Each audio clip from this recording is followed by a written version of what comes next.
Rev up your engines!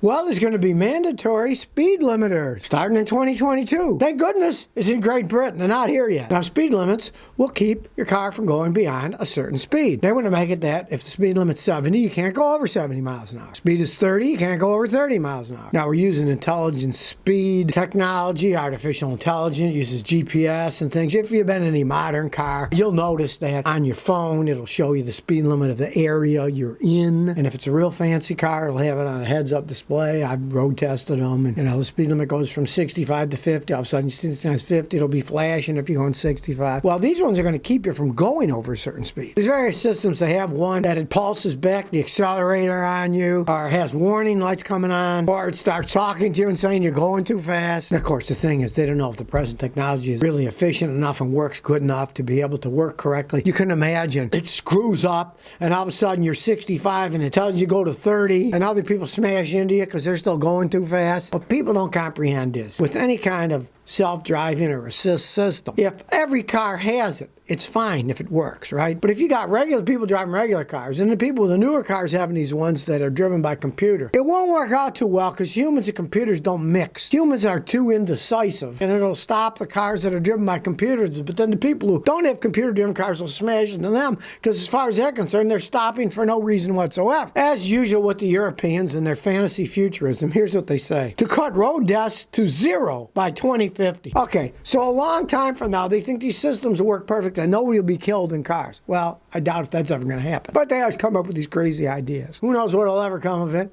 But I hate to see it implemented here with all the problems that would probably occur if you started having all these cars limiting the speed that people can go, even with the European model as it stands today, 2022. It's not a totally automated system that makes it go at a certain speed. It warns you, it gives you things, and there are ways that you can just say to heck with it, step on the gas and keep going down the road. So, sounds like a pretty stupid idea in the beginning, but that's Europeans for you. Drone Production says, what's your opinion on 2004 Volkswagen Touareg? Don't buy one. Volkswagen's endless money pits plastic garbage as they age. That one is what? It's 18 years old. It's just waiting for things to fall apart on it. I'm assuming it has an automatic transmission. Automatic transmissions cost a fortune to fix when they break and cost $6-7 grand to repair them. Don't buy one. Now, if you get one for free, drive it, and when it breaks, junk it. That'd be my philosophy with a Touareg. Anthony Torres says, Scotty, you're the man. How long does it take for salt in the roads to start rotting your frame or metal parts? Well, it's almost instantaneous. It's the salt mixed with water that's a solution, and it gets on. And what happens is, all cars are negative electricity, the body and everything, and then the power wires are positive electricity. And it actually creates a battery solution when it's liquid salt on the metal, and it starts eating it up, creating an electrolyte solution. So it starts immediately. That's why you want to always rinse it off whenever you can, because once it starts, it doesn't stop.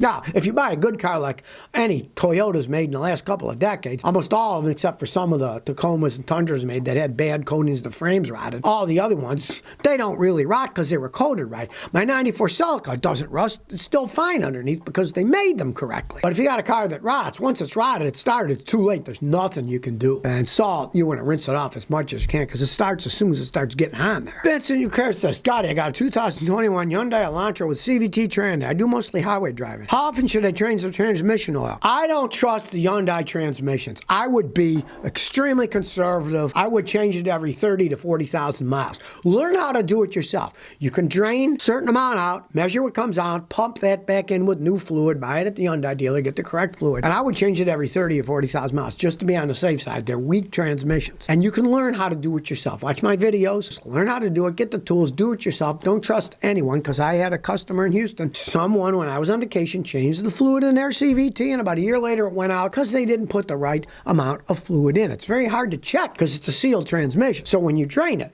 you drain out, measure what comes out, and pump that same amount back in, and you know you got the right amount in. David Walmer says, Scotty, is it true that Toyota and Honda cars don't rust as fast as American cars? Yes, generally that's true. Now, in the olden days, they rusted like mad. I had an 81 Toyota Corolla four-door that my wife drove, and it rusted like mad. I mean, it really rusted out. The door almost fell off, and it was just rotting. Maserati. Because back in those days, they didn't coat them that well. But that's back in 1981. Since then, my 94 Celica doesn't have any rust on it. You know, it's excellent coated. They just put better coatings than the Americans. They make them better. The Americans have always been into planned obsolescence since post-World War II. That's a long time ago. They want them to rot away so you buy a new car. That's just their plan. So they do rust out more. Think of all the Fords, if you ever know that. They rotted away. I had a Maverick, it rotted away because I was in Niagara Falls, salt on the road. Toronto, salt on the road, and it rotted away. Mark Schoenfeld says, what do you think of a 2016 Honda CR-V? I'm 73. Will it be my last car since it lasts forever? Well, if you take care of it, it could very well be. I've seen CR-Vs with 350,000. They were still running fine. Now, it's a 2016, so it's a 6-year-old vehicle. Pay a mechanic like me to check it out. Maybe it was wrecked or flooded and you don't want to buy it, but they can last an awful long time. Honda makes probably the best motors in the world. Since 2016, they make much better transmissions than they used to make. But do have a mechanic check it out before you buy it. You don't want to trust anybody selling a used car these days. There's so many crooks out there. A Momo says, should I sell my Honda Element? 2008, the paint's rough. If you're really into what does it look like, you're going to lose your shirt if you buy another vehicle because the prices are so high. If you say it looks rough, what the heck? Get it repainted. You know, you can get an $800 paint job at a discount paint place. That'll be a decent job. You know, they said they'll paint a car for $200. You know, you don't do that. You do the $800 one when you do a better job. Get it repainted. What the heck? Those Honda Elements can go. I had one over here the other day, had 350,000 miles on it. And yeah, the paint was rough on that too. It all flattened out because they didn't paint them right. But they can be repainted. It's not rocket science. DG says, Scotty, tell us about the flag on the show. Well, there's all kinds of flags. Now, the American flag was my son in 101st Airborne. They flew the flags with, and then they give them to their relatives. So we got one of those for all the relatives. We got 4 of those. Going under down there with the 3 stars, that's the Tennessee flag. Each star stands for part of Tennessee, Eastern, Central, and Western Tennessee. The flag over there by the kitty, that is the Texas flag of independence. Now you know a little bit of history and what the flags are. Great A says, Scotty, my 05 Scion XB clutch gave out 180,000 miles. What should I do? Park it and use it as a bird feeder or put another clutch in it. If you're mechanically apt at all, watch my video how to replace a clutch on your car. They all work pretty much the same. It can be done if you have jack stands and a jack and hand tools. It can be done. It's a pretty big job. Or see what the local people charge to put a clutch in. And when you do, buy the whole kit with all the parts. I can get a whole kit with all the parts for maybe 120, 30 bucks. Don't just change one part, change them all, and then it can last a long time. Hey, for 180,000 miles, don't complain, put another one in. Brian Stevenson says, BMW, Jaguar, Mercedes, what's the best to work on? I'd prefer BMW to be at the bottom. Well, it depends what you mean by best. If you're a mechanic, they're all the best to work on because mechanics make a fortune working on things. They're designed so poorly, the parts cost so much money, the information is so expensive to get a hold of that they just their customers take all kinds of money from them. Now, if you're talking about owning one out of BMW, Jaguar, and Mercedes, I would have to say Mercedes just because they are somewhat better built. There is information available that you can get for a certain price. Like you can get Mercedes information on all data for like 29 bucks a year. And there are a lot of aftermarket parts for Mercedes because there's a lot of them out there where BMW and Jags aftermarket parts in the United States are getting harder to get. Now, if you're England, yeah, Jaguar, go ahead. You know, they make them there. They got parts for them. There's Jaguar junkyards. I wouldn't buy any of them. I hate working on all of them. But out of those, I'd have to say Mercedes. Old Man Silas says, Scotty, how do you go about choosing mechanics to hire? Well, it's nothing for me. I don't hire anybody. I do it myself.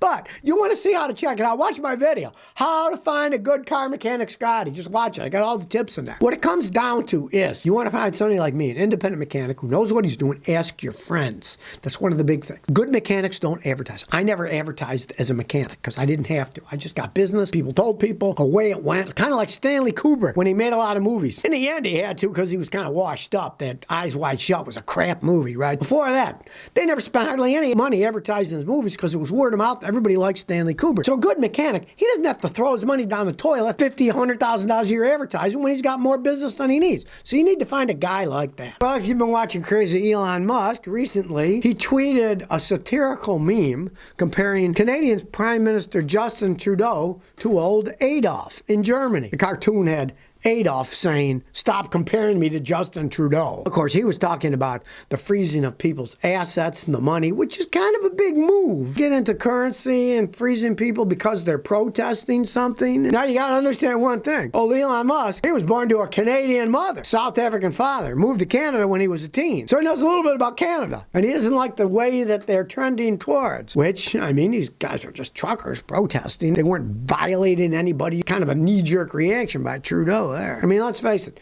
These truckers deliver everything to us. And people whining that they don't have the right to protest just because, they see them as lower class citizens, the truckers. I mean, hey, they were doing them a raw deal. There's no argument. Even all over the world, people were protesting about the Canadian truckers. Even in Europe, they were protesting about it. Because in a lot of societies, the truckers are seen as lower class element. They deliver all the food and everything. I think they have a right to protest. And it was a peaceful protest, too. So Elon goes on, but hey, I mean, he's part Canadian. His mother was Canadian. In the history of he doesn't agree with them stopping people's freedoms.